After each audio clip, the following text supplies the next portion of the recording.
Bonjour à toutes et à tous et merci de venir nombreux écouter, cette présentation et participer à cette présentation.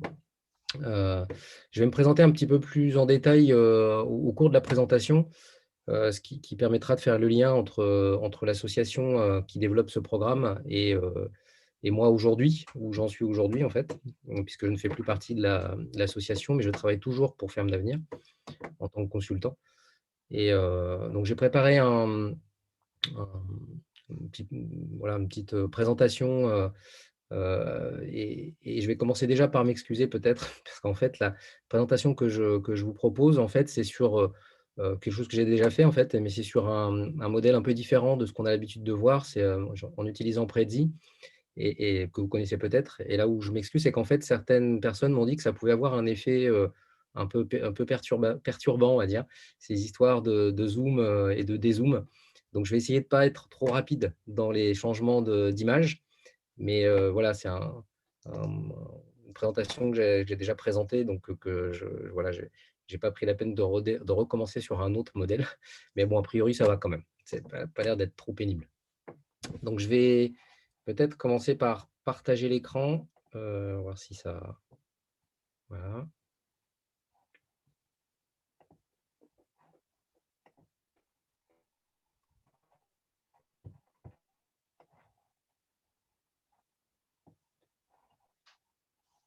Alors, est-ce que c'est bon? Très bien. Est-ce que tout le monde voit l'écran? Ça marche? Nickel. Voilà. Donc voilà, donc je vous présente, ce programme, je vais m'attarder de manière évidemment plus importante sur, la partie, dispositif Open Badge parce que c'est ce qui nous intéresse quand même plus aujourd'hui. Mais je vais, quand même, prendre le temps de présenter la structure qui coordonne, qui a imaginé et qui met en œuvre, ce programme et plus largement même l'écosystème dans lequel cette structure est installée puisqu'en fait elle fait partie d'un grand groupe, Ferme d'Avenir, donc je vais vous en parler. Et puis ensuite je terminerai sur un peu là où on en est, quelles sont nos perspectives et ce qu'on peut imaginer pour la suite et peut-être même des idées que vous pourriez même, les chantiers sont ouverts, donc des idées qui pourraient vous venir. Donc nous sommes tout à fait, preneurs de vos commentaires, de vos remarques et de vos idées. Donc ça, je pense là, on a pas tout à fait une petite heure. Je pense que moi, j'en ai pour une petite demi-heure, donc ça nous laissera un petit quart d'heure, un peu plus peut-être d'échange, si vous le souhaitez. Voilà, donc voilà, c'est l'intitulé en fait de ce programme, c'est Compagnonnage en maraîchage agroécologique. On en est à la quatrième saison, et c'est Ferme d'Avenir, donc l'association dont je vais parler tout à l'heure, qui l'a mis en place. Donc je vais commencer par vous présenter l'association déjà. Donc l'association s'appelle Ferme d'Avenir. Son objectif, ce elle est centrée, essentiellement autour d'une mission qui est d'accélérer la transition agroécologique. Donc c'est un organisme qui est, focalisé autour de cette vision-là, pensant que, c'est l'un des axes principaux de, changement d'orientation de notre société. Donc voilà, c'est cette thématique-là que Ferme d'Avenir a décidé de développer. Donc Ferme d'Avenir fait effectivement partie d'un groupe, qui s'appelle le groupe SOS. Donc il y a plusieurs entités dans ce groupe. Je vais vous en parler très rapidement sans les détailler, mais toujours en gardant en tête le fait que cette présentation de l'environnement de ce programme, va participer à sa cohérence autour de pourquoi est-ce qu'on a mis en place un système de badges et quel effet peuvent avoir les badges dans cet écosystème. Donc là, on a, dans le groupe SOS, une entité, jeunesse, une entité senior, santé, action internationale, solidarité, culture, emploi. Donc toutes ces structures ont leur propre, heu, ont ont leur relative indépendance, on va dire, même s'ils font partie d'un grand groupe.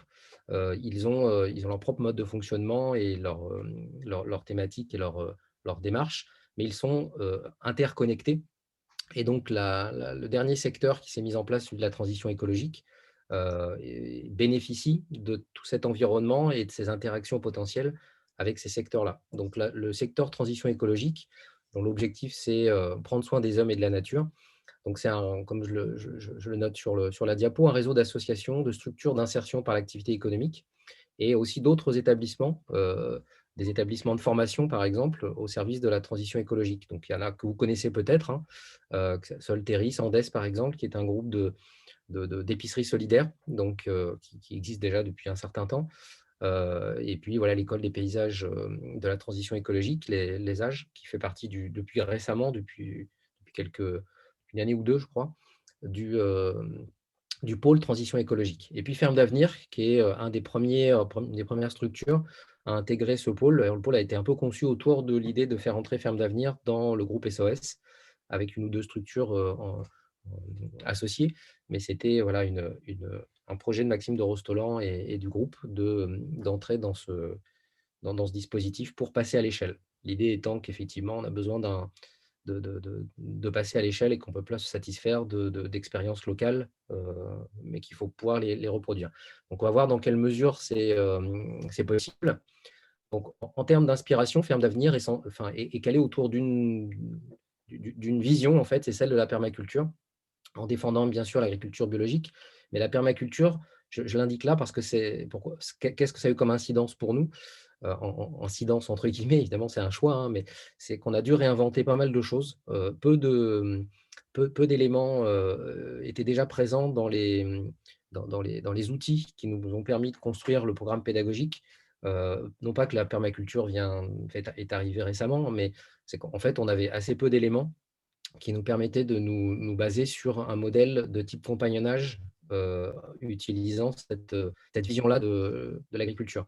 Donc, on a dû mettre en place, innover, et c'est ce qui nous a amené en partie sur les open badges. On va le voir un peu plus loin dans quelle mesure. Au niveau des actions, rapidement, Ferme d'Avenir, c'est un premier bloc d'actions autour de la production. Donc, l'idée, c'est d'accompagner et de favoriser, d'aider des structures de production, hein, des fermes. Donc, pas uniquement maraîchères. Il y a différents types de structures qui ont été repérées, qui font partie d'un grand réseau national, d'où le nom Ferme d'Avenir, ferme au pluriel. Donc voilà, c'est un axe de production, un pôle conseil qui permet aussi à des structures, organisations, collectivités, de développer le concept de l'agroécologie et de mettre en place un modèle de type micro-ferme, par exemple. Et puis également un pôle, une structure originale qui a été mise en œuvre, qui s'appelle la ferme de l'Envol, qui est en cours de réalisation. Et l'idée, c'est de montrer qu'on peut dupliquer un modèle à plus grande échelle, parce que là, c'est une ferme de 50 hectares sur une friche industrielle c'est pas industrielle, c'est plutôt militaire, et qui a permis en reconversion de ce site de proposer un modèle vertueux avec plusieurs axes de travail. Et tout ça étant, toujours en gardant bien en tête l'idée, tout ça étant relié en termes de partenariat, de transfert, de ponts possibles entre les structures. Donc, vous voyez où je veux en venir, potentiellement un intérêt pour les compagnons qui vont suivre le programme d'être associés à tous ces développements. Donc, je pourrais vous redonner d'autres références si ça vous intéresse, ce développement-là. Un pôle financement avec une structure qui s'appelle Bluebees, qui a été aussi créée par Maxime de Rostolan et qui est indépendant de Ferme d'Avenir, mais qui est assez directement relié, qui permet de financer des projets centrés sur l'agriculture. Donc, c'est du crowdfunding, en fait, hein. Comme d'autres plateformes, Ulule ou autres, KissKissBankBank, mais centré sur l'agriculture. Des concours, concours arbres d'avenir, concours ferme d'avenir, concours agriculteurs d'avenir. Enfin, ça amène ces concours-là à imaginer comment pourrait être l'agriculture dans l'avenir. Donc, un financement alors ça c'est un peu ancien, hein, ça date de l'année dernière, donc ça a évolué depuis, mais qui a amené à avoir soutenu 180 fermes pour, je pense aujourd'hui, un peu plus de 2 millions d'euros de financement, donc c'est pas rien, avec des partenariats divers et variés qui ont permis de lever des fonds.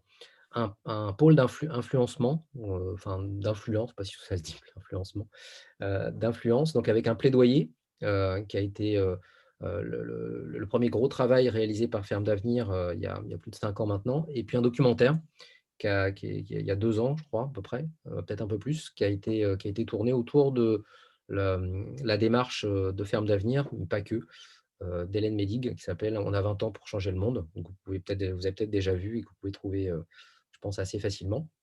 Et puis le pôle formation, celui qui nous intéresse plus aujourd'hui, qui propose en fait différents types de formations, des formations de 5 jours, une boîte à outils, des formations plus courtes sur une journée ou 2 jours sur des thématiques très précises, et là plutôt à destination de jardiniers amateurs, on va dire, mais avec toujours la même logique que tout le monde doit être concerné par ce changement de vision de l'agriculture ou de, de- du travail sur le vivant, on va dire. Et puis, ce programme qui nous intéresse là aujourd'hui, le compagnonnage en maraîchage agroécologique. Donc, ce programme bénéficie d'un partenariat, bon, dans un premier temps avec moi. Donc, en fait, Rhizomia, c'est la société que j'ai créée il y a l'année dernière, ça a tout juste un an, et ce qui nous permet en fait de fonctionner de manière relativement efficace, même très efficace, je trouve, entre Ferme d'Avenir et moi qui suis focalisé sur la question de la validation, de la reconnaissance des acquis de la formation autour du dispositif Open Badge qu'on a mis en place, parce que j'ai été pendant 2 ans coordinateur de ce programme. Donc ça facilite largement ma compréhension de son fonctionnement et les opportunités qui peuvent être saisies et les innovations qu'on peut mettre en place, parce qu'effectivement, je connais les, les personnes concernées autour des fermes. Je vais vous expliquer un peu tout à l'heure comment ça fonctionne, autour des fermes d'accueil. Donc, ça facilite pas mal les choses. Un partenariat plus direct avec l'un des pôles du groupe SOS, c'est le pôle Solidarité, puisque dès la deuxième année, dès la seconde promotion, il y a eu la proposition en fait, du groupe d'intégrer, donc très rapidement, je dirais peut-être un peu trop rapidement, mais voilà, c'est comme ça. Et aujourd'hui, ça fonctionne. Donc, c'était un pari qui est plutôt gagné d'intégrer des compagnons réfugiés, donc qui sont issus de CADA, donc des centres d'accueil que gère le groupe SOS, et qui sont en sortie d'accompagnement, enfin, de ce point de vue-là en tout cas, et qui peuvent bénéficier d'un autre accompagnement à un autre niveau, qui est celui de l'intégration dans une activité agricole qui correspond à leurs attentes, à besoins ou envies qui ne sont pas forcément pris en compte habituellement. Donc là, c'est quelque chose qu'il y avait déjà dans l'air et qui a pu se réaliser en montant ce programme. Alors avec tout un tas de contraintes que vous pouvez imaginer, d'itinérance, puisqu'il s'agit d'un programme de compagnonnage, je vais en reparler un petit peu, je vais détailler un peu ce que ça implique,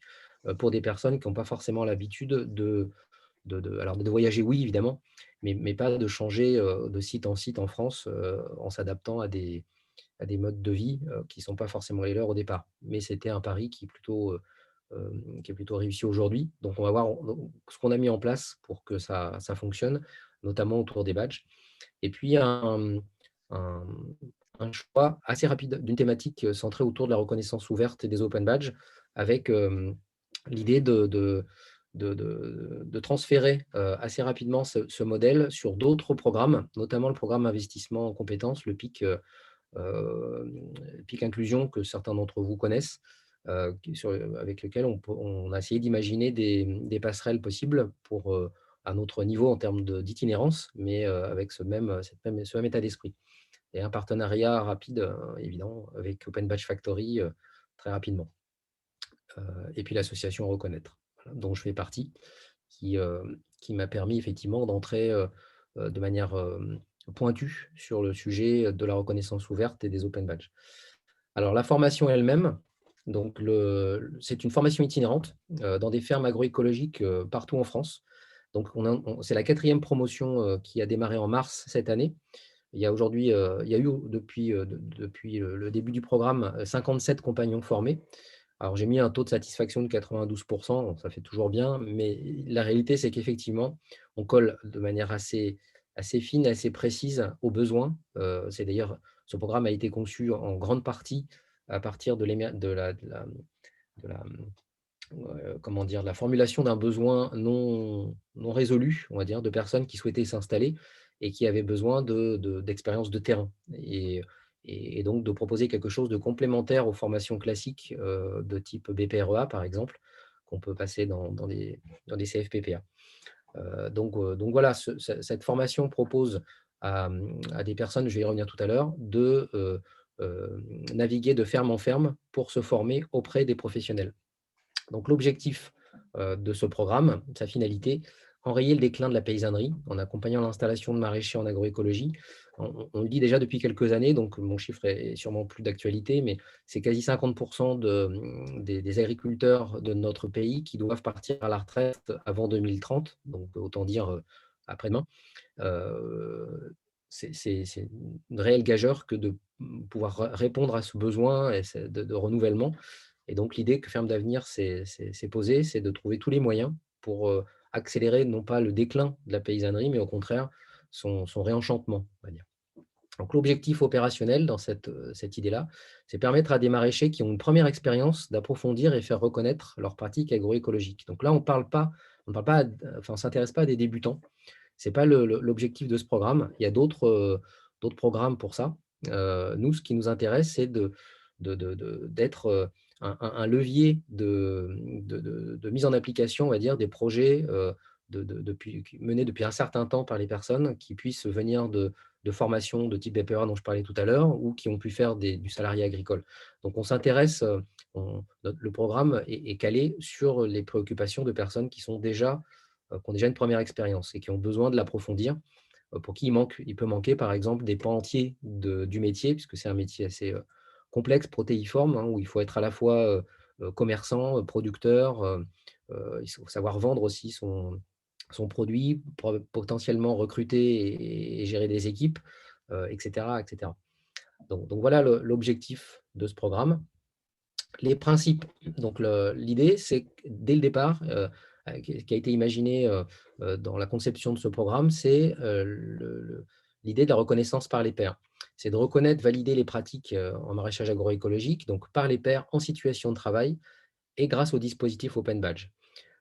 Par les pairs, c'est-à-dire notre travail chez Ferme d'Avenir, que ce soit le mien en tant que consultant ou les équipes salariées de Ferme d'Avenir qui travaillent sur ce programme, c'est de mettre à disposition les moyens pour que les référents, on les appelle comme ça en fait, les maraîchers qui accueillent les compagnons sur leur ferme, puissent être les seuls à avoir autorité sur la reconnaissance d'une pratique. Et ça ne dépend donc pas de référentiel en tant que tel qu'on pourrait pouvoir appliquer nous, si on s'intéressait de manière stricte au texte. Donc là, ça dépend vraiment de personnes et donc de référents. Donc ça, c'est un premier point. En situation de travail, donc là, l'idée, c'était effectivement que les personnes soient quotidiennement au contact des professionnels dans leurs gestes de tous les jours et que ce soit dans ce cadre-là que puissent être reconnues les pratiques des personnes, donc qu'il puisse y avoir un apprentissage, mais également une valorisation de ce qui est déjà su par les compagnons. Et j'ai ajouté créer des marqueurs et des connecteurs. Bon, c'est une expression que Eric utilise souvent. Qu'effectivement, l'idée, c'est de pouvoir à la fois marquer des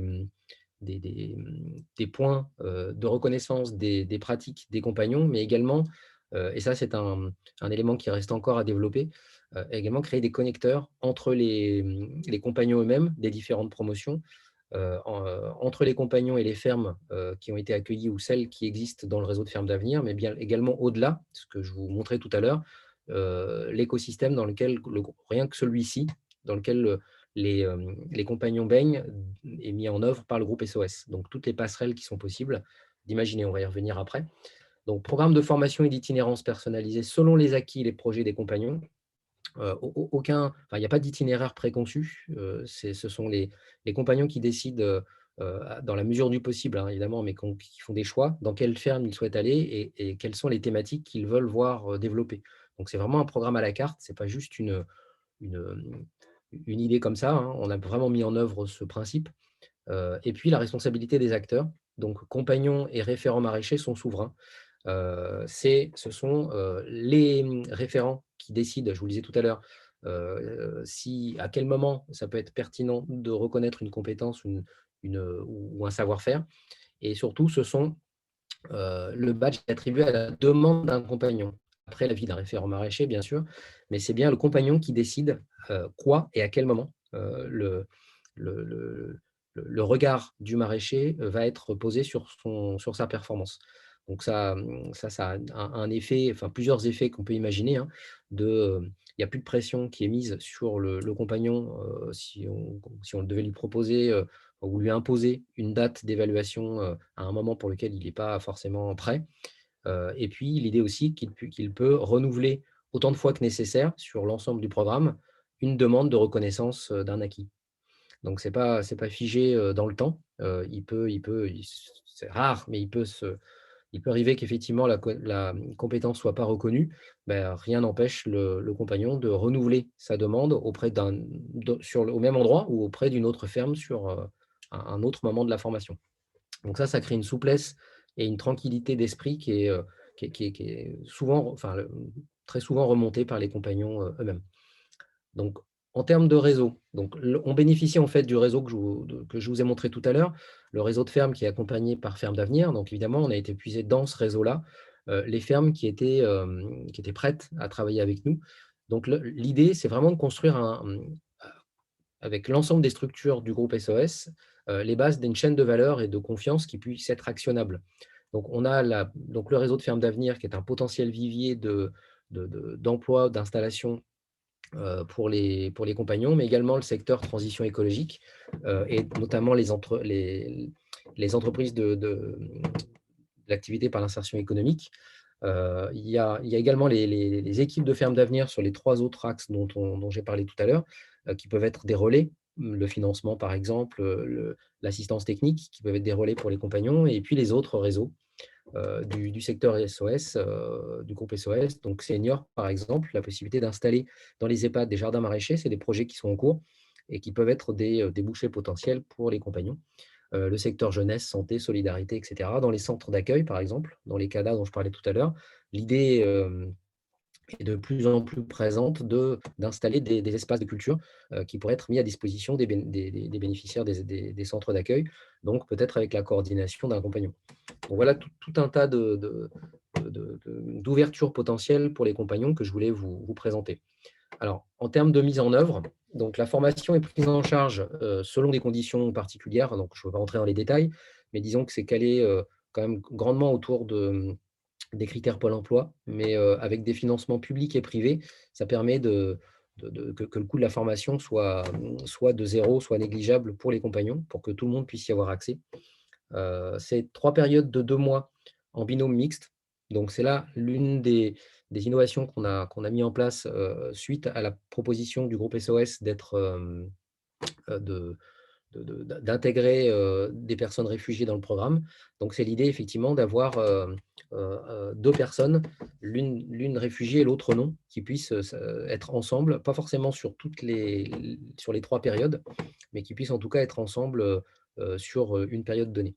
Donc ça aide grandement l'intégration, des personnes réfugiées, et inversement, ça permet aussi aux compagnons, non réfugiés de bénéficier d'un savoir, traditionnel qui est souvent, hors norme, on va dire, et qui permet d'entrer dans des pratiques auxquelles, les personnes, en France n'imaginent pas. Donc, je ne vais pas entrer dans les détails, mais sur pas mal de questions, notamment celle de l'irrigation, il y a plein de choses à apprendre, des personnes notamment qui peuvent venir d'Afrique. Donc au niveau du programme, en termes au niveau de l'équipe, je veux dire, pardon, une coordinatrice qui, elle, est à temps plein sur ce programme, 2 ingénieurs agronomes qui sont, en sur quelques heures de leur activité consacrée au programme, une travailleuse sociale qui, elle aussi, est à temps plein, et 2 collaboratrices chargées notamment des cours de FLE, puisqu'il y a aussi des cours qui sont proposés au public réfugié, enfin aux compagnons réfugiés, des cours de français. Donc sur cette promotion, c'est 32 compagnons, dont 12 réfugiés, qui vont pouvoir naviguer sur 16 fermes qui elles-mêmes sont impliquées dans l'ingénierie de formation. Donc on va voir tout à l'heure en quoi ces fermes sont impliquées. Donc là, il n'y a pas les 16 fermes, hein, c'est une carte qui n'a pas forcément été mise à jour, mais on essaie de trouver des zones un peu partout en France qui soient assez représentatives des différents terroirs, conditions de vente, etc. Au niveau du dispositif, concrètement, le dispositif Open Badge. Alors, les outils dont on s'est doté, donc on a d'abord, enfin, sur la question des Open Badges, on a souhaité construire une matrice de badges. Donc voilà, cette déclinaison a été réalisée, on va le voir tout à l'heure, à partir d'un référentiel. Donc il y a 5 grandes missions qui ont émergé. On a créé en fait des badges clés qui sont considérés comme voilà, les méta-badges qui peuvent être acquis par les compagnons pendant le programme, mais également des badges déclinés sur d'autres thématiques, je vais vous le présenter tout de suite derrière, en fait, sur la partie gauche, donc des badges de compétences qui sont évidemment qui concernent le plus souvent les demandes des compagnons.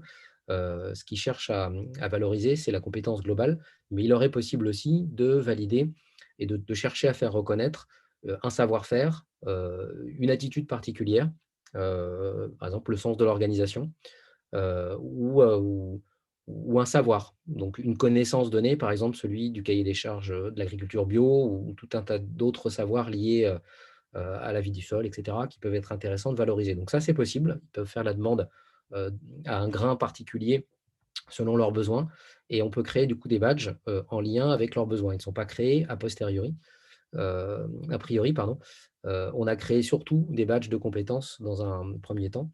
Et on a même créé des badges qui sont issus de l'expérience des compagnons, on va dire du compagnonnage au sens large, qui n'existaient pas auparavant. On va y revenir après. Mais c'est une des possibilités données au programme que de créer des badges à l'initiative des compagnons ou des référents maraîchers. Ensuite, je vais vous parler du référentiel. Donc, on a créé un référentiel qu'on a appelé référentiel dynamique. Je ne sais pas si c'est un terme juste, mais disons qu'en fait, il s'agit d'un référentiel mis à jour tous les ans par les compagnons et les référents eux-mêmes. Donc, c'est vraiment l'idée, c'est qu'on se dote d'un outil qui soit un repère. Donc, j'ai noté pas une norme pour parler, enfin, c'est un repère, ce n'est pas une norme. L'idée, c'est de pouvoir parler la même langue tout en conservant l'accent de chacun. Donc, ça nous permet en fait de s'assurer que quand on parle de planification des cultures, on s'entend sur quelque chose de commun, même s'il y a des divergences en termes d'application, et on peut les faire même, on peut les mettre en évidence si besoin. Donc, j'ai mis un peu en évidence un des points du cahier des charges, par exemple. Donc, voilà, on va distinguer les missions, les activités, au sens des situations professionnelles significatives, sur un peu le modèle de ce qui existe aujourd'hui en formation classique, en BPREA, par exemple, où on parle aussi de situation professionnelle. Donc, on a détaillé des tâches, et puis à l'intérieur de ces tâches, des savoirs, savoir-faire et savoir-être.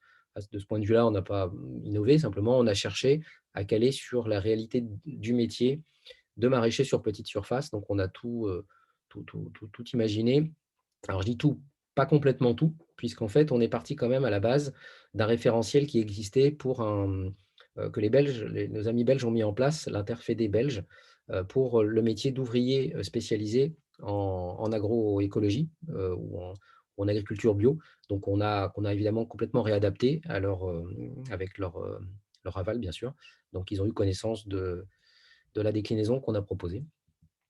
Donc voilà, un des badges, par exemple, qu'on a mis en œuvre, qu'on a créé à la demande des compagnons, préparer le sol à l'implantation de culture en maraîchage sur sol vivant.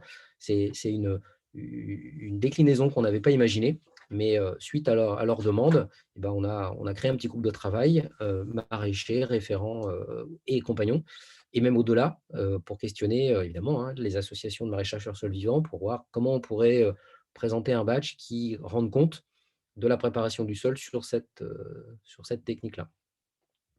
Ensuite, au niveau des plateformes, on s'est doté de plateformes qui permettent effectivement de stocker et de gérer les badges. Donc évidemment, on a utilisé Open Badge Factory, c'était la plateforme idéale pour mettre en place ce programme, et Open Badge Passport, qui permet effectivement aux compagnons de stocker leurs badges. Dans un premier temps, Open Badge Passport était sous-jacent, on va dire. On a d'abord utilisé une plateforme Moodle qu'on a créée. Ça, c'était une expérimentation qu'on a menée l'année dernière, donc à LMS, qui nous a permis en fait de proposer aussi du e-learning avec un partenariat avec Educagri, et puis donc qui nous a permis de valider les acquis de manière simplifiée et de proposer un réseau social. Cette proposition n'a pas été reconduite cette année. Non pas que ça ne fonctionnait pas, mais l'idée, c'est effectivement de pouvoir en tirer des leçons de ce qu'on a mis en place l'année dernière et de pouvoir l'amplifier, le développer sur d'autres axes que le compagnonnage en maraîchage agroécologique. Donc, il y a plutôt une ambition intéressantes sur cet outil, mais qu'on a mis en stand-by pour cette année, en refocalisant plutôt pour les compagnons sur Open Badge Passport. Voilà. Mais je voulais quand même vous le montrer en vous disant que c'est une possibilité de mise en œuvre qui était vraiment facilitante pour nous. Alors le processus, donc comment ça fonctionne, la démarche pédagogique. Donc le principe de responsabilité, je le rappelle, je l'ai dit tout à l'heure, donc des référents plutôt qu'un référentiel. C'est pas juste un slogan pour nous, hein, c'est vraiment important de bien intégrer le fait que pour nous, le référentiel, il est secondaire. C'est d'abord la parole des référents et des maraîchers, des professionnels qui comptent, et avant toute chose, et des compagnons qui sont eux aussi souverains et qui conservent l'initiative. Donc c'est ces 2, chacun son rôle, et c'est donc aux compagnons de lancer la démarche de reconnaissance, les référents étant au service des compagnons pour donner leur expertise. Donc concrètement, donc processus de reconnaissance, validation des acquis en 4 phases. Donc une première phase d'observation et de pratique sur le terrain. Donc il y a un temps qui est laissé variable, mais qui est souvent d'une quinzaine de jours pour que les compagnons prennent leur marque et voient un peu comment fonctionne, quelles sont les habitudes de travail et les techniques utilisées par les référents. Donc observation des pratiques sur le terrain, identification d'une performance, de quelle nature elle est en fait. Est-ce que c'est un savoir-faire, savoir-être ou connaissance qui est à point, ou une compétence, ou une pratique globale. Peut-être qu'effectivement, on en est au stade où effectivement, on reconnaîtrait une pratique globale sur un domaine particulier, sur une mission particulière. Donc ensuite, on planifie les séances d'observation. Concrètement, le compagnon, à l'issue d'un temps de travail réflexif avec son référent, dit bah, tiens, voilà, la semaine prochaine, moi j'aimerais bien que tu m'observes plus finement sur la préparation du sol à l'implantation d'une culture. Donc voilà, les choses sont dites, c'est su, c'est attendu, il n'y a pas de surprise. On n'est pas voilà, on ne cherche pas à piéger les compagnons, et les référents ne sont pas là pour faire ce genre de démarche. Et ensuite, donc, reconnaissance et validation des acquis en dernière phase. À partir du moment où les choses sont calées, on sait où on va, pour les compagnons et les référents, la demande de badge va être une démarche finale, on va dire, je ne vais pas dire une formalité, mais c'est attendu, quoi. Il n'y a pas de surprise pour un référent. Alors, exemple, on descend encore plus dans le concret, exemple d'une demande de badge. Donc là, vous voyez, il y a deux blocs. À gauche, l'arbre des demandes. Alors, je vais zoomer, hein, vous allez voir un peu plus en détail à quoi ça correspond. Donc, on a créé ça cette année.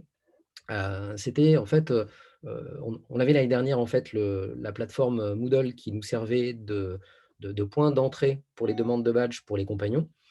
On n'a pas souhaité la remettre en œuvre cette année, mais on a pensé utiliser en fait le potentiel d'un document PDF qui permet en fait de créer des zones cliquables.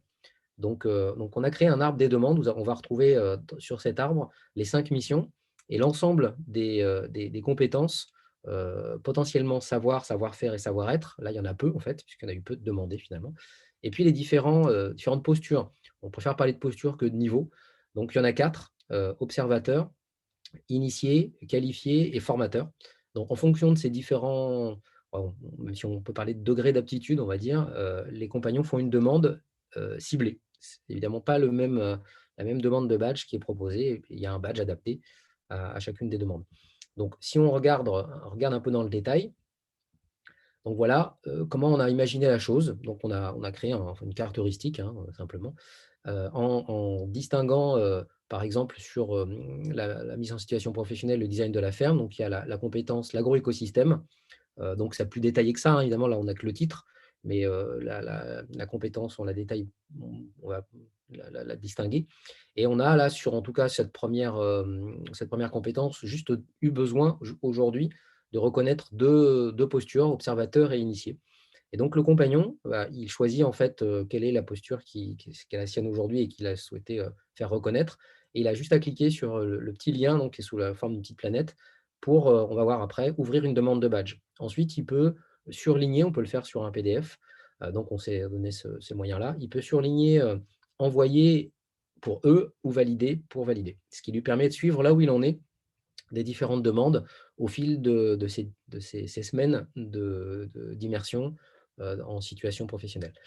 Donc voilà, désolé pour le passage si c'était un peu si c'était un peu rapide. Donc là, la demande de badge, donc classique, pour ceux qui connaissent les open badges, on a le titre avec l'image, l'émetteur du badge, donc Ferme d'Avenir et le programme Compagnonnage. Donc une explication un peu de ce qu'est le programme et les différentes fermes formatrices. Et puis le détail de la compétence en question, savoir qu'on est sur un degré de maîtrise initié, etc. Donc, je sais faire en étant supervisé, on reste classique dans la description des critères. Et vous voyez, en fait, ensuite, on a mis en lien le référentiel et on a noté pour information quels sont les savoirs, savoir-faire et savoir-être qui sont associés à cette compétence, mais encore une fois, pour information.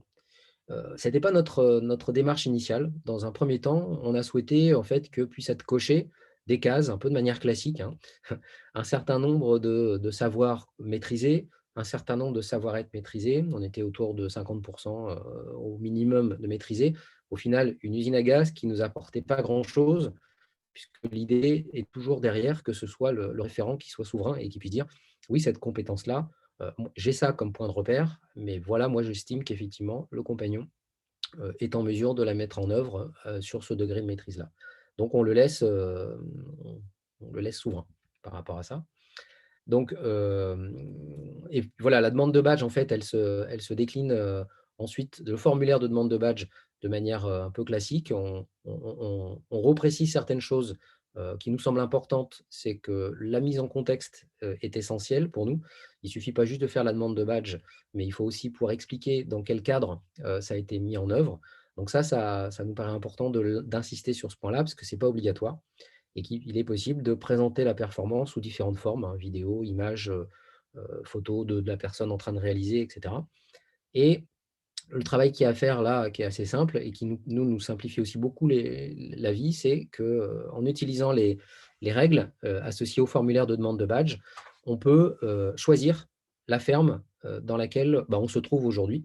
Et la demande de badge va être envoyée directement par courriel toutes les semaines, une fois par semaine, à la ferme ciblée. Donc, le référent va recevoir un mail l'invitant à valider ou réfuter la demande de badge du compagnon, sachant c'est attendu, puisqu'ils ont déjà discuté de la chose au préalable. Donc voilà. Et puis ensuite, intégration sur les plateformes. Donc de manière classique, on va utiliser Open Badge Passport pour gérer les badges des compagnons. Et je vous ai quand même mis en bas un petit encart sur les badges intégrés sur la plateforme Moodle. Donc, jusqu'à l'année dernière, on avait cette intégration directe grâce à une API qui permettait aux compagnons de suivre les badges qui étaient validés. Donc, dès qu'ils se connectaient, il y avait une mise à jour des badges qui permettait de voir où il en était des badges validés par les tuteurs. Encore une fois, c'est juste une mise en visibilité sur l'outil de gestion, mais ils le savent en échangeant entre eux. Et puis enfin, la possibilité donnée aux compagnons de créer une page dédiée associée au profil sur Open Badge Passport. Donc, on ne s'est pas privé d'en créer ensemble avec les compagnons pour chaque compagnon. Donc, en détaillant, là, il s'agit d'un persona, donc ce n'est pas une vraie page d'un compagnon, mais sur le même modèle. Voilà. Donc les badges présentés de manière spécifique et ciblée, ce qui permet effectivement de créer autant de pages qu'on peut imaginer pertinentes par rapport à la cible qu'on vise. Si c'est par exemple une entreprise d'insertion par l'activité économique, on va cibler certaines aptitudes plus que d'autres, etc. Donc voilà, j'avais préparé une petite infographie qui vous permet en fait de resituer tout le parcours et toute la démarche et à quoi on peut s'attendre après l'agrégation des différents badges. Donc vous voyez à gauche, donc Nicolas, compagnon, qui co-élabore le parcours à partir du référentiel métier et qui choisit quelles sont les thématiques qu'il souhaite mettre en valeur. Donc ça, c'est quelque chose de récurrent qui va être en permanence rediscuté, évidemment. Ce n'est pas figé à l'entrée du programme. Donc, par exemple, avec Édouard et Louise, qui sont les référents maraîchers. Donc, par exemple, ils vont choisir de mettre en évidence le fait qu'il sait récolter. Donc là, il y a la demande de badge qui va être envoyée, soit par smartphone, soit, puisqu'aujourd'hui, maintenant, on peut le faire, soit par ordinateur. Donc, à l'initiative du compagnon, encore une fois, j'insiste, à partir de la carte des missions et compétences là, que je vous ai montré tout à l'heure. Donc, c'est envoyé par mail, le tuteur le réceptionne, et si c'est validé, c'est implémenté dans le passeport de badge direct du compagnon. Donc là, vous voyez, on peut avoir un ensemble de badges qui s'agrègent au fur et à mesure autour des différentes fermes qui accueillent les compagnons, et avec évidemment le jeu des recommandations qui doit s'exercer au maximum, donc qu'on appelle les endossements sur les badges. Donc voilà, par exemple, Jérémy Picard du maraîcher au Champ des Treuls, bah, qui va valider, enfin qui va endosser un badge, le badge récolté, qui a été attribué par Édouard et Louise pour autant, mais bah, qu'il va souhaiter renforcer, dont il va souhaiter renforcer la valeur, en demandant à chaque fois qu'il le peut un commentaire. Donc voilà, donc Nicolas qui insiste, Jérémy pardon, qui insiste sur les aptitudes de Nicolas en MSV. Donc voilà pour ça. Et je termine, j'en ai pour 2 minutes, sur les chantiers.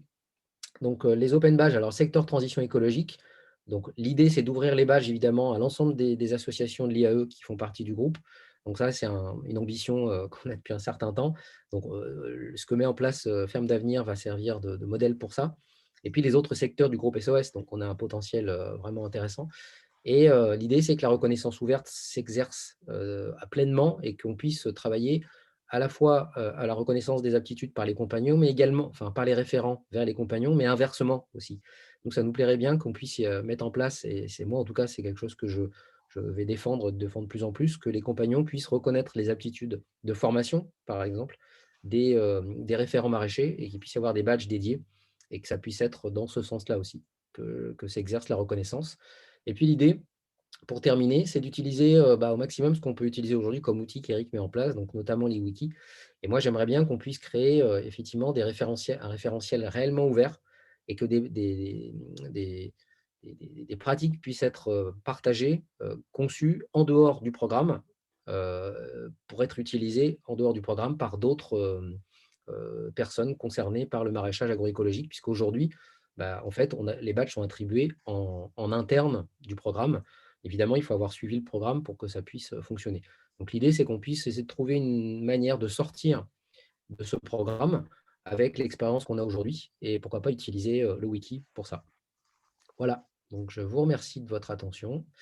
Voilà la promotion de l'année dernière, donc c'était vraiment une chouette expérience, un chouette programme donc je suis content effectivement de continuer à faire partie par ce biais-là. Je vais arrêter le partage. Ce que je vous ai présenté là, en fait, voilà, un peu l'avantage de Prezi, c'est que c'est ouvert, c'est disponible, c'est en Creative Commons. Donc, je vais vous mettre le lien dans la conversation. Vous pouvez y accéder quand vous le souhaitez, le réutiliser. Voilà. Merci beaucoup. Je suis disponible pour vos questions. Merci Christophe. C'était vraiment très, très, très intéressant et je pense très, très riche en fait, parce qu'on est dans un contexte de compagnonnage et je crois que bon, les badges et le compagnonnage, ça colle très, très bien ensemble. D'ailleurs, il n'y a pas longtemps, je discutais avec des gens du secteur de la construction qui avaient repéré tout de suite les badges justement pour la question du compagnonnage. Pour eux, c'est relativement la reconnaissance. Bon, ça fait partie du process en fait. Hein.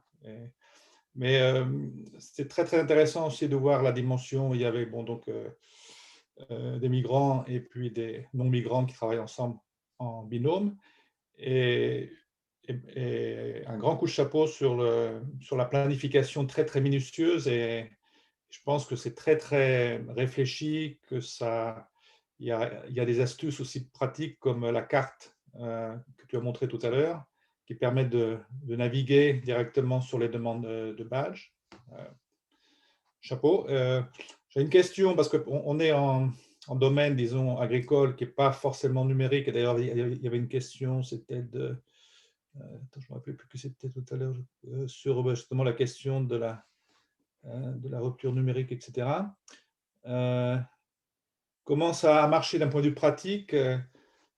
Quels, quels ont été disons, les défis et comment avez-vous réussi disons, à faire passer les, les open badges numériques dans un contexte qui n'est pas forcément, disons, numérique à l'origine?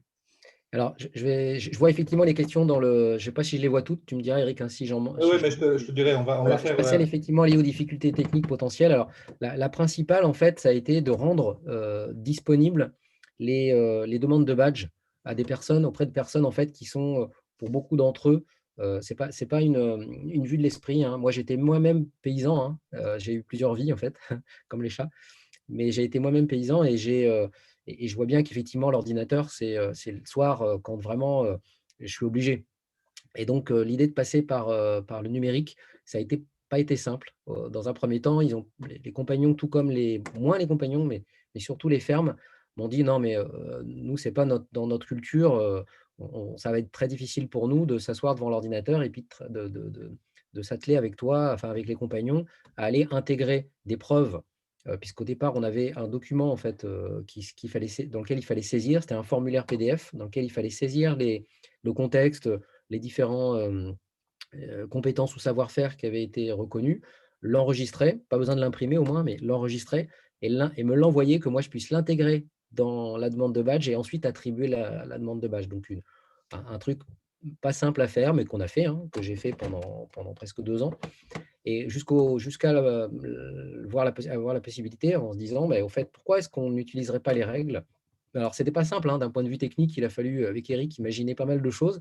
Donc, heureusement, enfin, ça, c'est aussi une des grandes forces de ce partenariat, qui aurait peut-être pas été au bout, hein, s'il n'y avait pas eu la possibilité d'interagir avec Eric sur là, j'ai besoin d'un développement spécifique parce qu'il faut que je puisse par exemple, cloner, ça c'était la dernière, cloner des demandes de badge avec des filtres associés vous avez vu, un certain nombre de fermes avec leur mail, etc. Mais sauf que tous les ans, ce n'est pas forcément toujours le même effectif. Donc là, il faut que je reprenne chaque demande de badge en changeant les fermes qui sont plus d'actualité et en mettant les nouvelles. Enfin là, je risquais de perdre la tête là-dessus. Et donc là, Eric a mis en place un système de clonage. Donc j'en ai refait une nouvelle demande de badge que j'ai pu cloner pour chacun des badges. Donc ça prend du temps, mais rien à voir avec l'idée de reprendre chaque demande de badge. Donc on a eu quelques défis techniques. C'était surtout lié à la mise à disposition quand même des demandes de badge, des référents qui sont les seuls juges. Donc il fallait qu'ils puissent les recevoir par mail, qu'ils puissent les traiter simplement, sans avoir besoin de se loguer, parce que rien que ça, déjà, c'est compliqué, hein. Il avait fallu dire, il faut vous connecter, que vous ayez un compte sur Open Badge Passport et que vous gériez les badges avec nous. Non, c'était pas possible. Donc là, le fait qu'ils reçoivent par mail la demande de badge une fois par semaine, ça leur a permis de s'y attendre. Donc ça, c'est quelque chose qu'ils peuvent voir directement avec le compagnon lors d'un point hebdomadaire. En disant, là, on va ouvrir les demandes de badge et puis on va voir ce que ça donne, si ça colle bien avec ce qu'on avait prévu, et on les valide ensemble. Donc là-dessus, le compagnon est formé. C'est lui, en fait, pendant ce que je vous ai montré tout à l'heure, l'infographie, elle a été présentée pendant la phase d'accueil et on a misé plutôt sur, voilà, c'est un peu facile, hein, mais sur le fait que les compagnons soient plus captifs, on va dire, que les fermes d'accueil. On a pu leur prendre du temps. Moi, en tout cas, j'ai eu du temps avec eux pour les former sur le process. Ce qui fait que quand ils arrivent dans les fermes, ils disent tout de suite au, au référent, t'inquiète, c'est moi qui maîtrise la partie technique des demandes de badge sur les open badges. Toi, tu m'observes et on fait ensemble. Donc là, pour ça, moi, je suis disponible tout le temps, ça fait partie de mon travail. Donc, j'organise de temps en temps des webinaires pour refaire le point avec eux sur ceux qui ont plus en tête le process ou qui sont un peu perdus, qui vont chercher des demandes de badge, par exemple, sur la galerie, et qui oublient qu'il y a justement cette carte heuristique qui a été proposée, etc. Donc voilà, il y a du suivi par rapport à ça. Donc là, voilà, finalement, on n'a pas eu beaucoup de difficultés techniques. Elles ont en tout cas toutes été résolues. Il n'y a pas eu de point de blocage. C'était parfois des aménagements qu'il a fallu faire, comme je disais tout à l'heure, pour les filtres et les clonages de demandes de badge. Mais globalement, on a fait avec ce qu'on avait et c'était déjà suffisant. Voilà. Je vois qu'il y a une question par rapport aux pratiques des migrants intégrées dans le référentiel. Est-ce qu'elles sont reconnues? Ça aussi, c'est un chantier, non, effectivement, qui est attendu. Euh, il fallait qu'on ait suffisamment, je pense, de recul sur l'intégration des publics réfugiés dans le programme pour qu'ensuite on soit en mesure de développer, de faire vivre le référentiel au regard des pratiques maraîchères des publics migrants et que ça soit intégrable, quoi. Donc là, c'est pour ça que j'ai mis tout à l'heure que ça pourrait être vraiment chouette si on pouvait développer un wiki par rapport à ça. Parce que là, on pourrait ouvrir à beaucoup d'autres pratiques maraîchères qui ne soient pas centrées sur cette logique, on va dire, occidentale, et qui puissent s'ouvrir à des pratiques auxquelles on ne pense même pas. Et voilà. Dans quelle mesure on pourrait les faire valider? Là est la question, par contre. Parce que là, on a bien des référents qui, eux, sont calés sur une pratique sous nos latitudes. Donc, à eux aussi de jouer le jeu et d'interpréter ou d'intégrer. C'est ce qui se fait d'ailleurs sur le terrain, hein, des conseils ou des avis des publics migrants qui viennent et qui leur disent bah, tiens, moi, on fait comme ça dans notre pays. Et ça pourrait marcher vu les difficultés de sécheresse que vous avez ici, par exemple. Voilà, au niveau de l'irrigation. Mais ça, c'est encore largement à améliorer. Facture numérique et la maîtrise des outils, nécessité d'avoir, par exemple, un mail, oui. Et là, il y a un accompagnement, en fait. D'où l'idée du binôme mixte. Ça veut dire, enfin, ce que je veux dire par là, c'est que au niveau de la langue, au niveau de l'utilisation des services et des supports numériques qui sont les nôtres, ça permet effectivement que le compagnon de réfugié puisse faciliter l'intégration dans ce dispositif des compagnons réfugiés. Par contre, ce qu'il faut bien avoir en tête, c'est que la maîtrise des outils numériques leur est pas étrangère, hein.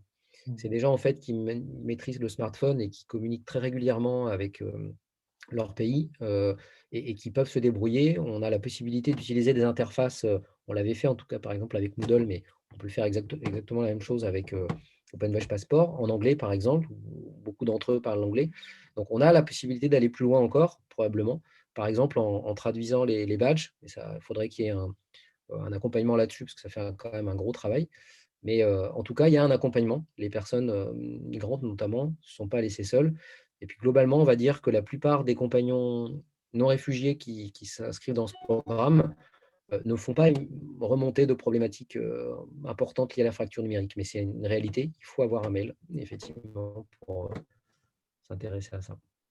Est-ce que tu penses que l'appli du passeport va faciliter Oui. les choses? Oui. Ouais, moi, je l'ai présenté en fait pendant la phase d'accueil et ceux qui étaient présents, parce qu'on était à distance, malheureusement, ceux qui étaient présents ont créé leur compte sur l'appli. À ce moment-là, ils n'avaient pas forcément d'ordinateur, donc ils ont créé leur compte sur le smartphone et puis voilà, ils peuvent gérer leur demande de badge par ce biais-là et l'essentiel peut se faire par smartphone. Donc ça facilite l'accès grandement aux personnes qui n'ont pas d'ordinateur, aux publics réfugiés qui ne sont pas habitués forcément à utiliser les ordinateurs avec nos claviers, par exemple. Donc là, voilà. Ouais. On parle bien de référentiel pour décerner les badges. Oui, effectivement. Alors, pour identifier les badges qui sont pertinents et créer en fait un parcours pédagogique comment dire, personnalisé. Donc là, les compagnons vont chercher dans le référentiel ce qui correspond à leurs besoins et donc ils peuvent faire des impasses sur certaines choses pour lesquelles ils n'ont pas forcément envie d'avoir de reconnaissance. Mais c'est le référentiel qui va servir de repère, de guide. Mais effectivement, mais par contre, en termes d'attribution de badge, ce sont les référents maraîchers qui vont les attribuer. Mais effectivement, la demande de badge, les demandes de badge qui ont été créées et mises à disposition des compagnons que vous avez vu tout à l'heure sur la carte heuristique sont issues du référentiel. D'accord. Et le référentiel donc, est mis à jour. Là, il y a une demande, tiens, je peux vous en faire part, là, de deux compagnonnes, je crois qu'on peut le dire, enfin en tout cas moi je le dis, qui m'ont dit, bah là, nous on serait vachement tentés d'avoir un badge, mais là on est sur plusieurs compétences, mais sur un domaine entier qui est la diversification de l'activité sur un petit élevage de poules pondeuses. Il n'y est pas dans le référentiel de cette thématique-là. Donc elles sont en train de bûcher dessus, là, en train de récolter des infos, d'aller chercher des données auprès de leurs référents et puis d'autres personnes. Donc on va créer un petit groupe de travail autour de ça. J'ai vraiment hésité à ouvrir un wiki là-dessus, mais un wiki badge. Mais je me suis dit, là, on va du coup tout de suite ouvrir avec la possibilité à tout le monde d'adopter le badge. Et là, aujourd'hui, bah, voilà, moi, j'ai pas la main complètement là-dessus. Donc, c'est un chantier qu'il faut que je développe avec Ferme d'Avenir. Donc, c'était encore un peu trop tôt. Mais en tout cas, ouais, il y a cette idée d'utiliser le référentiel et de le faire vivre. Et donc là, c'est déjà parti. C'est intéressant. Il y a une question. Il y a Raphaël qui disait que j'aurais aussi plusieurs petites questions. Est-ce que Raphaël, tu veux Oui, j'ai eu la intervenir? flemme de décrire tout dans le chat. Désolé. Merci Christophe pour cette présentation. C'est très intéressant. Je vais aller vite. J'ai plusieurs petites remarques, questions. La première, c'est effectivement sur le sourcing du public. Et moi, je m'intéresse la présentation m'intéresse beaucoup pour deux choses, pour les badges, mais aussi pour le public, parce que nous aussi, on s'intéresse beaucoup. Alors, on accompagne beaucoup de réfugiés. On en a beaucoup, beaucoup, beaucoup dans notre structure. Et donc, je me demandais comment se passait le sourcing. Tu as évoqué le fait qu'il fallait de l'expérience. Tu n'as pas évoqué, par exemple, la nécessité de parler français. Et d'ailleurs, ça n'apparaît pas, les compétences linguistiques en français, ça n'apparaît pas non plus. Enfin, j'ai pas vu dans les badges, justement. Or, pour le coup, ce sont des compétences souvent très nécessaires pour les réfugiés en général, pour l'accès au marché du travail. Donc, je me demandais s'il y avait un filtre en amont qui faisait que finalement, cette question n'avait plus lieu d'être, ou est-ce qu'elle avait quand même lieu d'être. Et ça fait le lien avec mon deuxième point, c'est on voit que c'est un écosystème qui me semble assez intégré à votre objet et à votre population, qui est évidemment de promouvoir l'agriculture et de maintenir les exploitations, peut-être qui ont du mal à trouver des successeurs. Mais il y a quand même, effectivement, tu l'as évoqué un peu, un enjeu d'élargissement des possibles, c'est-à-dire comment on connecte avec d'autres opportunités, des passerelles vers d'autres secteurs. Tu évoques l'IAE, tu évoques les groupes SOS, mais on voit que c'est quand même pas la même logique. C'est la logique, au contraire, de mettre l'accent sur des compétences qui peuvent être valorisées ailleurs. Et donc là, on est moins sur la description de pratiques très, très ciblées et sectorielles, mais au contraire vers la valorisation d'autres types de compétences un peu plus transférables, transversales, je ne sais pas comment on les appelle, peu importe. Et donc, je me demandais effectivement si c'était vraiment un champ prioritaire pour toi. Et en lien avec ça, je déroule ma pelote. Comment vous les aidez peut-être à travailler ou pas, je ne sais pas, des CV en effet autrement pour faire valoir ces autres domaines. C'est-à-dire concrètement, est-ce qu'il y a des ateliers prévus pour les inciter à eux-mêmes réfléchir à ces compétences transversales? Et puis, dernière chose, enfin, en fait, j'en ai plein d'autres, mais je vais m'arrêter. Je me demandais si vous utilisiez les selfie badges ou pas, parce que plutôt que d'intégrer tout dans un nouveau référentiel qu'on réinterroge, j'ai bien compris qu'il était dynamique, mais finalement, est-ce qu'il n'y a pas des selfie badges qui sont autant qu'on veut, de pratique, là c'est infini avec des endossements possibles, et puis après garder un référentiel qui est un peu plus normé, bien sûr, mais qui lui serait un peu plus stable et donc plus lisible aussi pour l'ensemble des parties prenantes. Voilà, après, ma dernière remarque, c'est que on voit que ça dépend beaucoup de l'échelle aussi où on veut développer l'outil, c'est-à-dire à une échelle limitée, au sens, il y a une quinzaine, j'ai compris, de bénéficiaires dans chaque année, avec pas mal de référents. On voit bien qu'il y a un traitement aussi organisationnel qui est peut-être plus facile que quand on se situe avec des centaines ou des milliers de bénéficiaires potentiels. Et là, va se poser des questions très concrètes de qui va valider en effet qui va recevoir les demandes pour les analyser. Si je prends l'exemple chez moi, dans ma structure, j'ai 130 conseillers. Concrètement, je ne sais pas quelle adresse email je vais mettre sur les formulaires. Même si je les affecte à un site, il y a 20 conseillers. Voilà, comment ça se gère concrètement dans une ferme s'il y a 5 référents, qui reçoit la demande, comment on fait? Donc, on voit qu'il y a un truc d'échelle qui, je trouve, engendre des complexités organisationnelles immenses. Alors donc, effectivement, ces histoires d'échelle, on les a résolues, en fait, enfin, en tout cas, de complexité organisationnelle en demandant un référent par ferme. Donc déjà, ça a simplifié les choses et c'est vrai que le contexte, nous, le favorise. Alors, ça fait beaucoup de questions, je ne sais pas si je vais me souvenir de tout. Enfin, en tout cas, la première liée au cours de français.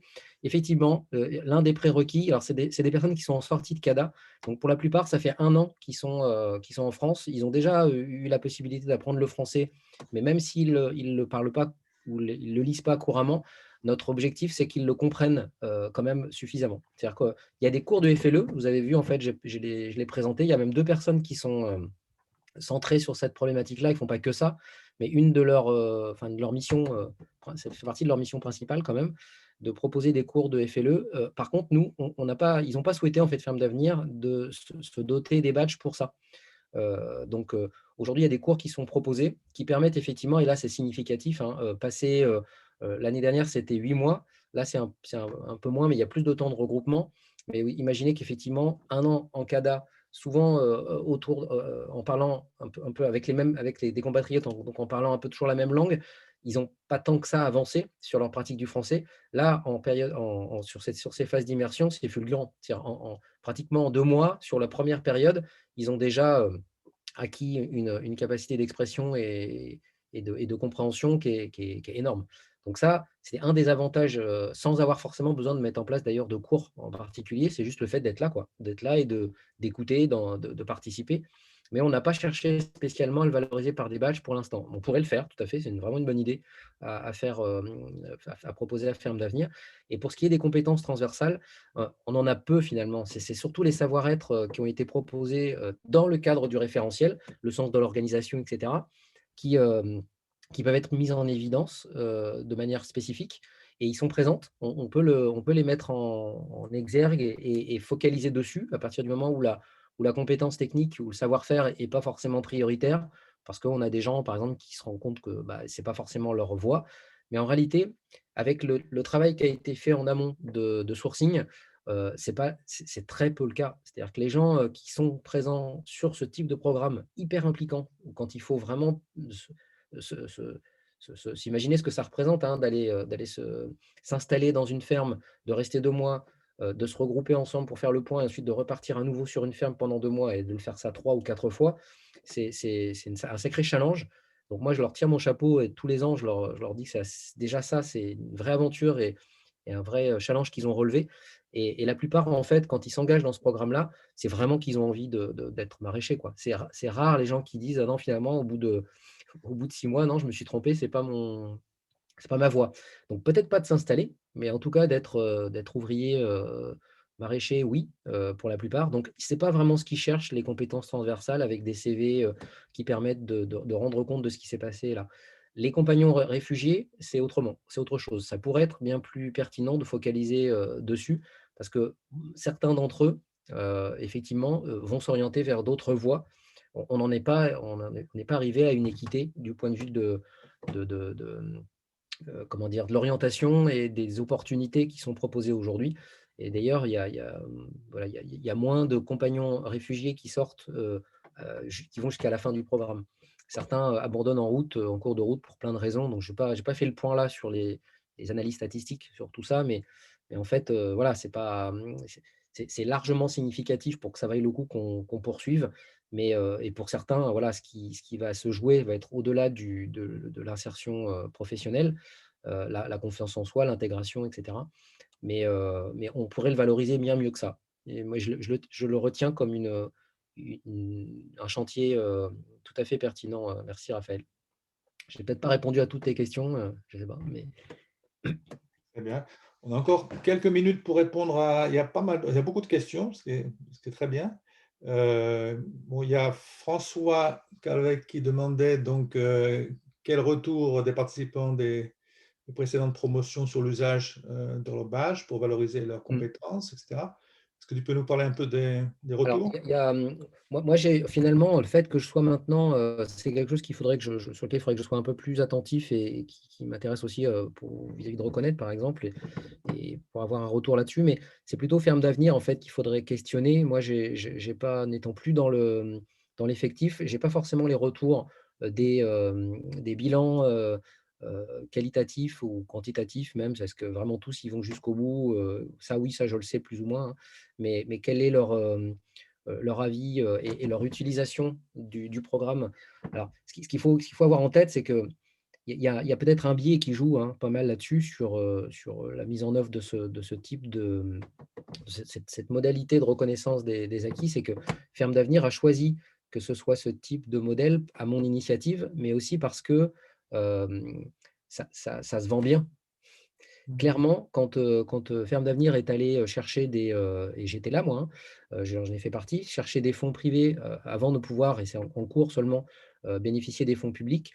Le fait de proposer, une démarche comme celle-là qui met vraiment les compagnons, sur le devant de la scène avec la maîtrise du programme, et voilà, je ne vais pas tout réexpliquer, mais tout ce que permettent les open badges, hem c'est quelque chose de significatif dans l'intérêt du programme pour les financeurs. Et Ferme d'Avenir a l'obligation de mettre en œuvre un programme de reconnaissance des compétences dans le cadre de la formation. Donc c'est un passage obligé, on va dire, pour les compagnons que de suivre ce programme. Après, qu'est-ce qu'ils en font? Comment est-ce qu'ils utilisent leur passeport, le profil, les pages qu'on a créées, etc.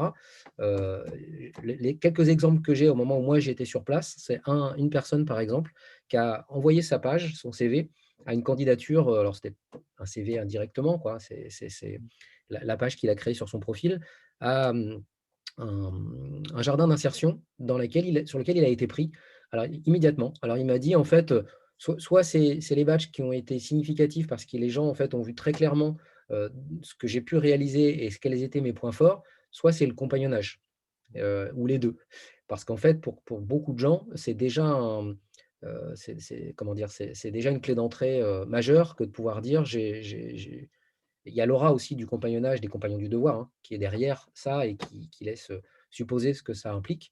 Mais lui, clairement, nous a dit que les badges l'avaient aidé à, en tout cas, pouvoir formuler de manière beaucoup plus précise par où il était passé, quels étaient ses points forts.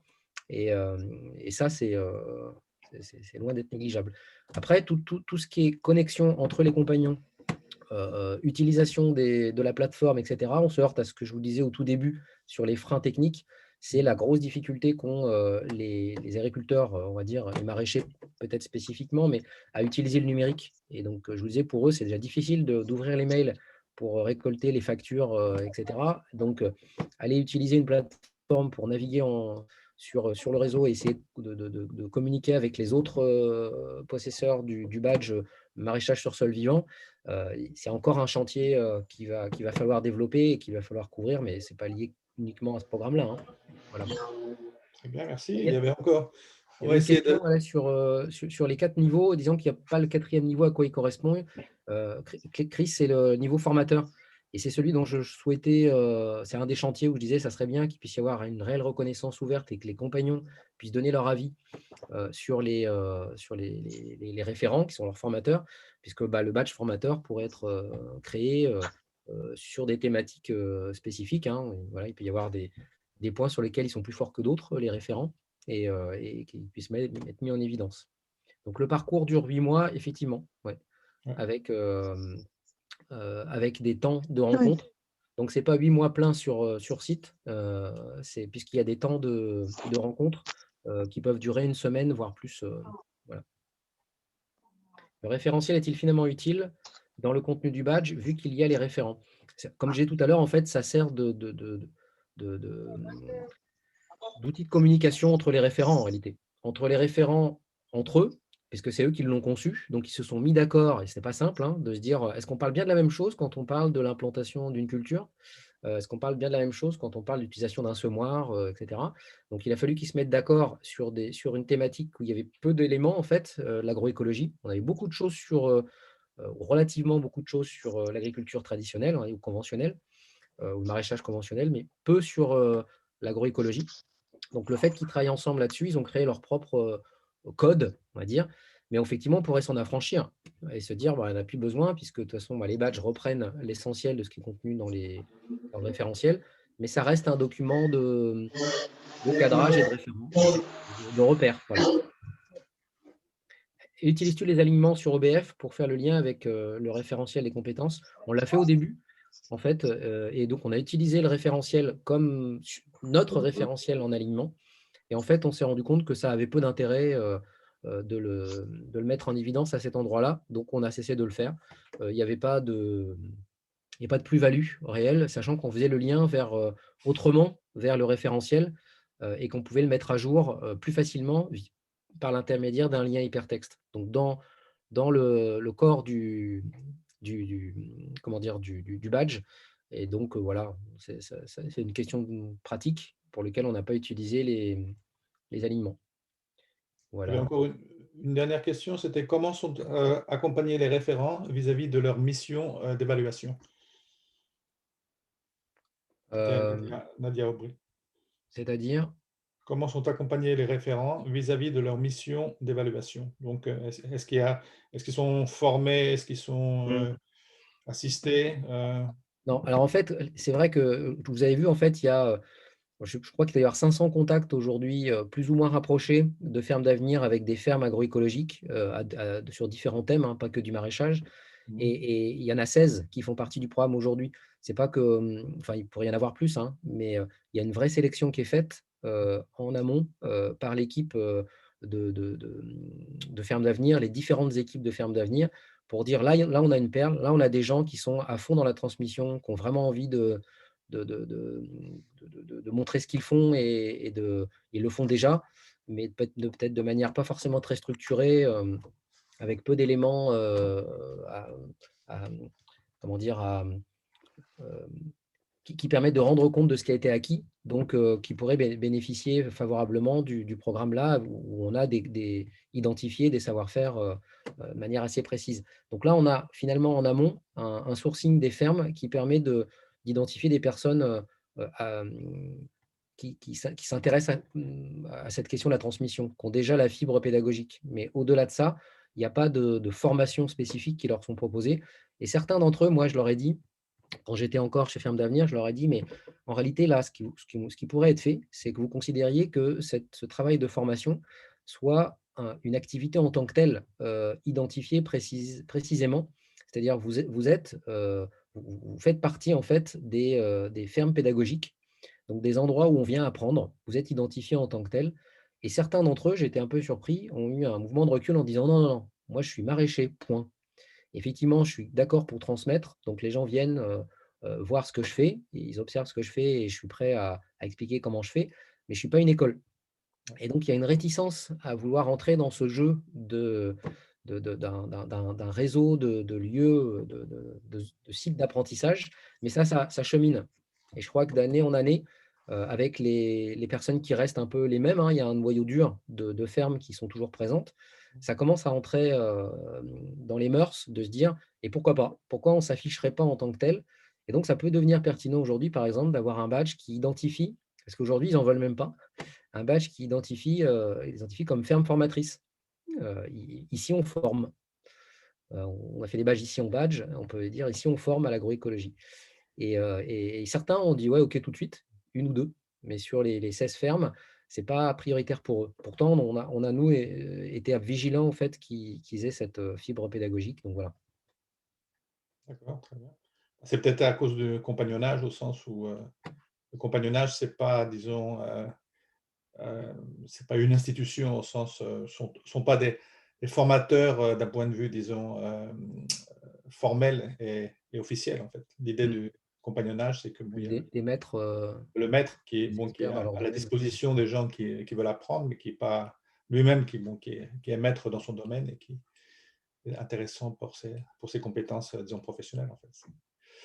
Très bien, vraiment très, très, très intéressant. Beaucoup de questions aussi très intéressantes. Je pense qu'on pourrait être ici encore 1 heure ou 2 heures à poser ces questions, à répondre à ces questions. Moi, j'ai beaucoup apprécié bon, bah, le fait qu'on a je dirais pas une méthodologie, mais en fait quelque chose de très riche du point de vue comment on peut dire, euh, de la mise en place en fait des badges hein, dans un contexte qui est à la fois, à mon avis, propice parce que bon, il y a le côté compagnonnage et comme je disais, bon, dans le domaine de la construction, ils voient aussi que les badges en fait collent tout à fait à leur idéologie. Mais bon, on est aussi comme dans le domaine de la construction, on est dans un contexte qui est peut-être pas très numérique hein, pour l'instant. Et je pense que les fermes de l'avenir ont vraiment réussi disons, à mener disons, cette méthodologie jusqu'au bout. Et puis, bon, j'aime aussi beaucoup le côté ouvert aussi, le côté référentiel, justement créé par des référents qui est dynamique. Et ton idée d'avoir justement de redonner, en fait, d'avoir un référentiel pas à sens unique, mais à double sens, où on pourrait, disons, à partir de Wikibadges, l'enrichir. Ça, je pense que c'est une piste intéressante, mais bon, c'est encore une autre question qui demande plus de ressources, peut-être plus de temps, et c'est peut-être pas tout de suite, disons, réalisable. Enfin, mais Je retiens aussi ce que disait Raphaël hein, sur l'idée de selfie badge qui pourrait permettre ouais, effectivement d'avoir des badges off et se dire, ben voilà, moi je crée un badge parce que là il n'existe pas et je vais aller chercher mes recommandations auprès des référents ouais. et moi ça me va, même s'il n'est pas dans le référentiel, il n'y a pas de raison que ça ne puisse pas se faire. Mhm. Je retiens, c'est une bonne idée, Ouais, ça peut effectivement dynamiser l'appropriation du concept par les compagnons. Ouais. Je pense que ça pourrait se faire, il faudrait essayer de voir si ça pourrait marcher avec l'appli. Parce qu'avec l'appli, bon, à la réception du badge, il y aura la possibilité de demander directement l'endossement. Parce que bon, demander un endossement, bon, d'un point de vue de pratique, c'est encore un niveau un peu supplémentaire pour des gens qui n'ont pas forcément une culture numérique. Voilà. Merci beaucoup, Christophe, et merci à tout le monde. Donc, j'enregistre et puis vous retrouverez donc. Il y a une question de Muriel peut-être, qui a levé la main, non? Ou Pas c'était du tout, c'était pour vous saluer. coucou. D'accord. D'accord, merci Muriel. Merci.